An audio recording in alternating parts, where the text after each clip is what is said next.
What about second breakfast? Time for second breakfast.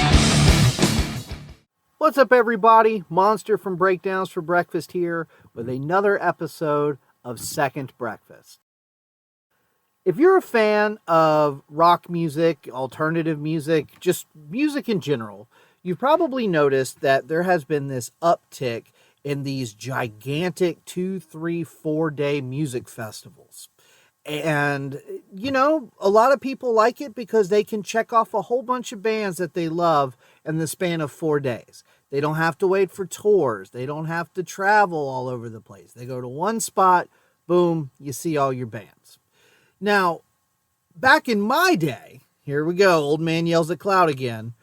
Instead of having these 3 or 4 day long festivals, we would have these touring festivals where you would have, they would go from city to city, but every one of them would have 20, 30, 50 bands sometimes. And if you've been keeping up with, you know, music news as of right now, which is June 17th, 2025, you'll notice that the Warped Tour just got kicked off. Now, we're still calling it the Warped quote-unquote tour, but it's not really a tour. It's just a couple of big cities across the country. Now, it seems to be going off to a huge success. So perhaps we will see an actual tour at some point. But it is following suit as some of these other big festivals. Now, when Warped Tour started back in the day, there was another tour that was very similar to that. But it was more like the angrier, meaner, semi-satanic older brother of that tour. And that would be OzzFest. Now, when Monster was a wee little thing back in high school, I used to go to Warped Tour all the time with my friends. But I only went to OzzFest once. And I went to OzzFest in 2007. And it was a very interesting OzzFest that year. And I'll tell you why here in a little bit. But with the recent insurgence of Warped Tour and these great big 3-4 day festivals, I thought it'd be fun to talk about OzzFest for a little bit. Because I thought OzzFest was really super cool. And when we, you know, if you listen to our show, Breakdowns for Breakfast, I reference bands who have played on OzzFest constantly. Because especially in that, you know, 99 to 2005 or 6 range, most of the side stage and some of the main stage was comprised up of by bands like Linkin Park, Slipknot, Head PE, Cold Chamber, the new metal bands that I love to death. So I just wanted to talk about real briefly the history of OzzFest and then specifically the one I went to and how that shook out. So OzzFest was a touring musical festival. Again, this was a huge thing with sometimes as many as 20, 25 bands, and they're going across the country with all of their shenanigans, which is crazy to think of now with the way things are done. But yeah, this would go on for, you know, 20 dates or more. It started off in America, but they eventually did go into Europe and Japan, some other places. As the name dictates, unless you're just not the brightest bulb in the package, OzzFest was started by Sharon and Ozzy Osbourne. And as his kids got older, I know that Jack started to help pick the bands and was kind of involved as well. And I didn't realize this. It actually started all the way back in 1996 was when they had the first OzzFest. Now, like I said, when OzzFest first started, it was almost like, I don't want to say scary, but it was sort of like if all the meanest, angriest bands played on it.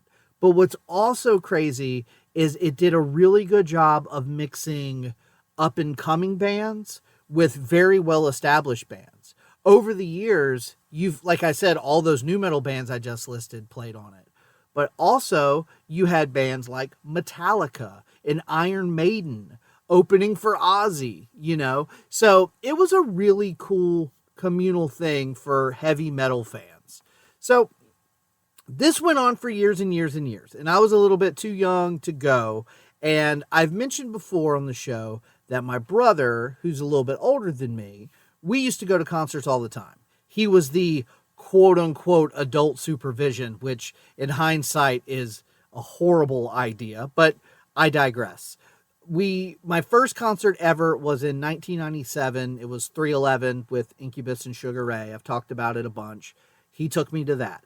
My second concert was a Stabbing Westward concert, July 4th of the next year. He took me to that. So he and I went to tons and tons and tons of concerts over the years. Well, in 2007, OzzFest was going on its regular tour like it always done. But this time, it was free. Now, I don't remember exactly how much tickets were because obviously, back in those days, it was probably something relatively affordable. I want to say when Warped Tour first started, it was like in the $25-$30 range for a ticket. And I would imagine early on, OzzFest wasn't that much different. But this year, 2007, it was going to be completely free. Now, the bad part about that was, in order to get there and to get in, you had to get okay, so let me back up just a little bit. To get a ticket to go, you had to go to the OzzFest website and get a code. And I don't remember exactly how it all worked, but I remember we went on there, we got our codes, and then you printed off tickets. Yeah, what a novel concept. You used to have to take a piece of paper that said you were allowed to go in somewhere. It wasn't on a phone. But we had these sheets of paper at OzzFest and whatever, and had like a barcode like they do now still. And great, cool. So my brother and I drive down there. It's in Charlotte. We're in Greensboro, so it's about a 2-hour drive. And we get there, and there's just thousands of people all lined up and down the streets. And that's what you had to do. You had to get in line and wait to get in. And okay, so this was, let me double check. I want to say the date in Charlotte. Yes, August 28th. Now, August 28th in Charlotte, North Carolina at around noon. It's really, really hot. And I don't know if you've been to a lot of these kind of events before where you're outdoors and you have to stand in line for a while. Shade is not usually something that you're going to find a ton of. So my brother and I stood in this line for a very long time, and it was very hot and very sunny, and it was not super great. But eventually, we did get inside. Here's the thing about OzzFest 2007. Because it was free, the lineup was a little bit... I don't want to use the word weak because there's some great bands on this list, and I'm going to list them here in a minute. But you didn't have Linkin Park. You didn't have Metallica. You didn't have, stuff like that. So it was cool, though, for me because I, being, a fan of, I don't want to say underground music, but, I kind of knew some bands that a lot of other people didn't know. So for me, it was still like, for free? Hell yeah, let's go do this thing. So we finally get in there, and it is extremely, extremely hot. And I don't remember the exact lineup of who played when, but I know that one of the first bands to play on the side stage was a band that I was familiar with, but my brother was not familiar with, and they were a band called In This Moment. Now, that name might sound familiar to people now because since then they have blown up and Maria Brink has sort of become a, superstar in her own right. So we went, and like I said, they were one of the first bands. I don't know if they were the first, but I feel like they were first, or at least they were the first one we saw when we got in there because, like I said, we did have to wait in line for a while. So we waited in line for a very long time. It was very, very hot. And now we're watching this band. And I knew who they were. I had a couple of their... I think they had only had the one album so far. But I had it and was a pretty big fan of them. And what was really cool is because of the level that they were at, they did a signing after their set. So I got to go up. I got to meet them. I have a really cool picture of me and Marina, and I'll share it whenever we upload this episode. So about this time, after my picture and all that, me and my brother are like walking around doing other stuff. I think it's about this time that all of a sudden I wake up under a tree and my brother's standing over me going, "You gonna be able to make it?" And I'm like, "What just happened?" He's like, "You passed out." He was like, "It's really hot, but we just got started. Can we make it through this thing?" So I pulled myself together and we did stay for the entire show. But yeah, I'm telling you, man, standing there for hours and not having water and everything, it was a tough go to begin with. So anyway, I'm recouping. I'm getting my second win. We're trying to drink as much water as we can because, hey, it's free to get in, but you bet your ass everything else is still expensive. Well, I say expensive. A bottle of water was probably $3 versus $9 or whatever the hell it is now. So I didn't watch all of these bands, but on the second stage, you had, and I'll start with the bottom and work my way up to the top. Circus Diablo, Catonic, In This Moment, Dath, 3 Inches of Blood, The Showdown, Ankla, Nile, Devil Driver, Nick Oliver and the Mondo Generator, whatever the hell that means, Behemoth, and Hatebreed. Now, I vaguely remember watching a little bit of 3 Inches of Blood because they're kind of fun. They're sort of like power metal, fantasy metal, a lot of stuff about orcs and goblins and stuff, but they're pretty good. But we definitely watched The Showdown. And this was during that era, and we talked about this with TJ a little bit on our wedding episode. TJ from The Ongoing Concept. Go check them out. And this was during that time when a lot of bands were starting to throw in a little Southern influence, a little Black Album, Metallica, blues metal kind of vibes. The Showdown ruled. They were really, really good. And I didn't mention this, but In This Moment was great too. This was back before they became as theatrical as they are. It was dudes wearing black jeans and t-shirts, and then Marina was wearing a bright blue, like Alice in Wonderland dress or whatever, but they were jumping all over the stage, having a good time. So I don't remember anything after that until I did watch a little bit of Devil Driver, simply because, you know, Dez, fan of Cold Chamber, but I don't remember much. I don't remember anything after that. I think I might have seen a song by Hatebreed, but I wasn't. By this time, once those last 1 or 2 bands on the side stage starts playing, the main stage is going to start. So moving on to the main stage, and I had actually kind of forgot about this. The main stage started with a band called Black Tide, which I'm trying to think. I feel like I remember hearing them before. They're sort of like throwback metal. Like they were young. I want to say they were like teenagers, but they had a very like Iron Maiden, Judas Priest kind of sound.